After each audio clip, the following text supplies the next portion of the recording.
नमस्कार मित्रों। इस विश्व के सभी लोकतांत्रिक देशों के सबसे ज्यादा लोकप्रिय प्रधानमंत्री अगर वो कोई है तो फिर वो है नरेंद्र दामोदर दास मोदी 78% के साथ, जो कि भारत के प्रधानमंत्री हैं। पर आखिर कैसे दोस्तों भारत का प्रधानमंत्री जो है वो इतना ज्यादा लोकप्रिय हो गया इस पूरे विश्व में कि उसने अमेरिका के प्रधानमंत्री जो बिडेन को पीछे छोड़ दिया लोकप्रियता के मामले में, रशिया के राष्ट्रपति पुतिन को पीछे छोड़ दिया लोकप्रियता के मामले में। क्योंकि भारत के प्रधानमंत्री का पद संभालते हुए नरेंद्र दामोदर दास मोदी जी को सिर्फ 10 साल का समय हुआ है। और इन्हीं 10 सालों के अंदर ऐसा आखिर क्या किया है नरेंद्र दामोदर दास मोदी जी ने भारत के प्रधानमंत्री के पद में होते हुए कि उनकी लोकप्रियता इतनी ज्यादा तेजी से बढ़ चुकी है पूरे विश्व में। यहाँ तक कि नरेंद्र दामोदर दास मोदी जी भारत के प्रधानमंत्री होते हुए उनके तीसरे कार्यकाल के शपथ समारोह में इस विश्व के कई सारे प्रधानमंत्री राष्ट्रपति उनके शपथ समारोह को देखने के लिए आए थे।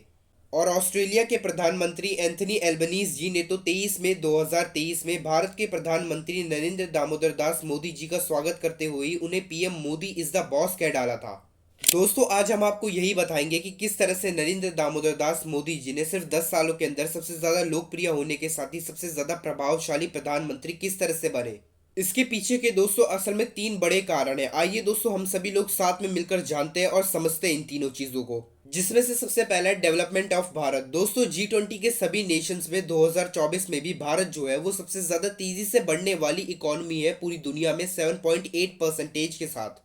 क्योंकि दोस्तों अगर आपको किसी भी देश की इकोनॉमी को तेजी से बढ़ाना है तो फिर आपको उस देश में बहुत ही ज्यादा काम का उत्पादन करना होगा। और नरेंद्र दामोदर दास मोदी जी के शासन में पिछले 8 सालों के अंदर 1 करोड़ से भी ज्यादा लोगों को जॉब्स दिए गए हैं भारत में, जिसकी वजह से हमें भारत में बहुत ही ज्यादा तेजी से डेवलपमेंट देखने को मिली है। क्योंकि 2014 से 2022 तक तकरीबन 100 से भी ज्यादा स्मार्ट सिटीज को बना दिया गया है भारत में। यहाँ तक कि हमें भारत के पॉवर्टी रेट में भी बहुत ही ज्यादा बदलाव देखने को मिले हैं 2014 से, जो कि 21.6% तक था। यहाँ तक कि आज 2024 में वो 5% से भी कम रहकर रह गया है। और यही बदलाव जो है हमें भारत के लिटरेसी रेट में भी देखने को मिलता है, जो कि 2014 में 64 से 69% तक था, वो आज 2024 में 85.95% तक पहुंच गया है। दोस्तों ये कुछ ऐसे बदलाव हैं जो कि भारत में बहुत ही ज़्यादा तेज़ी से हमें देखने को मिल रहे हैं। पर इसका मतलब ये नहीं है कि बाकी फील्ड में डेवलपमेंट नहीं हो रहा है, बाकी फील्ड में भी बहुत ही ज़्यादा तेज़ी से डेवलपमेंट होते ही जा रहे हैं। दोस्तों अब समय है कि हम उस दूसरे कारण का पता लगाएं जिसकी वजह से नरेंद्र दामोदर दास मोदी जी जो हैं वो पूरे विश्व में बहुत ही ज़्यादा प्रचलित हुए हैं, जो कि है हमारे बहुत ही ज़्यादा अच्छे संबंध दूसरे देशों के साथ। क्योंकि दोस्तों हमें ये भी पता है कि भारत में इतना भी ज़्यादा फॉरेन इन्वेस्टमेंट जो था वो नहीं होता था 2014 से पहले। पर आज के समय में भारत के सबसे अच्छे दोस्तों की लिस्ट जो है वो और भी ज़्यादा तेज़ी से बढ़ गई है, जो कि है United Arab, Russia, Israel, Afghanistan, France, Bhutan, Bangladesh और यूएसए। और इन सभी देशों के साथ संबंध अच्छे करने के साथ ही भारत को बहुत ही ज़्यादा फायदा होता है, क्योंकि इन सभी देशों के लोग जो हैं वो भारत में टूरिस्ट बन के आते हैं और वो तकरीबन 7 ट्रिलियन इंडियन रुपीज़ जो हैं वो खर्च करते हैं भारत में। और इस फॉरेन टूरिज्म के पैसे की वजह से भारत की इकोनॉमी में भी बहुत ही बड़ा बूस्ट आता है, जो कि उसकी बहुत ही ज़्यादा मदद करता है डेवलपमेंट करने में और टूरिज्म की प्लेसेस को और भी ज़्यादा बढ़िया बनाने में।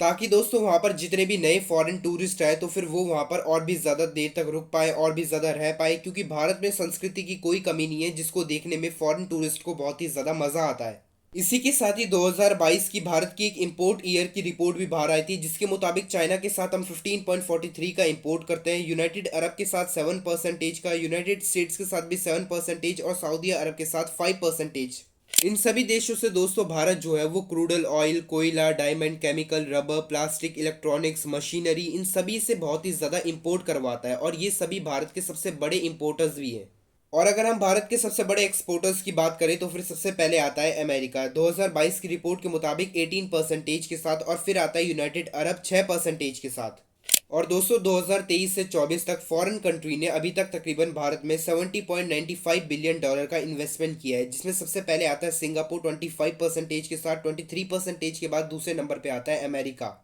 दोस्तों नरेंद्र दामोदर दास मोदी जी के अंडर में भारत जो है वो एक बहुत ही महत्वपूर्ण प्रभाव रखता है दुनिया की सारी इंटरनेशनल ऑर्गेनाइजेशंस के ऊपर। फिर चाहे वो ईस्ट एशिया समिट हो, वर्ल्ड ट्रेड ऑर्गेनाइजेशन हो, इंटरनेशनल मॉनेटरी फंड हो, G7, G20 या फिर IBSA डायलॉग फॉरयूम हो, ये सभी इंटरनेशनल ऑर्गेनाइजेशन जो है वो भारत को उनका एक बहुत ही महत्वपूर्ण सदस्य मानती है, क्योंकि भारत जो है वो नरेंद्र दामोदर दास मोदी जी के अंडर में इन सभी में बहुत ही ज़्यादा आगे बढ़ गया है। और दोस्तों अब उस अंतिम कारण को सुनने का समय आ गया है जिसकी वजह से नरेंद्र दामोदर दास मोदी जी जो है वो इस पूरे विश्व में इतने ज़्यादा लोकप्रिय है, और वो और कुछ नहीं बल्कि वो खुद नरेंद्र दामोदर दास मोदी जी ही हैं। क्योंकि दोस्तों नरेंद्र दामोदर दास मोदी जी के लिए ये कहा जाता है कि वो इतने ज़्यादा लोकप्रिय इसलिए नहीं है क्योंकि वो इस विश्व के सबसे बड़े लोकतांत्रिक देश के प्रधानमंत्री है। वो इसलिए लोकप्रिय है क्योंकि उन्होंने इतने बड़े देश के लोकतंत्र को इतनी बढ़िया तरीके से संभाला है।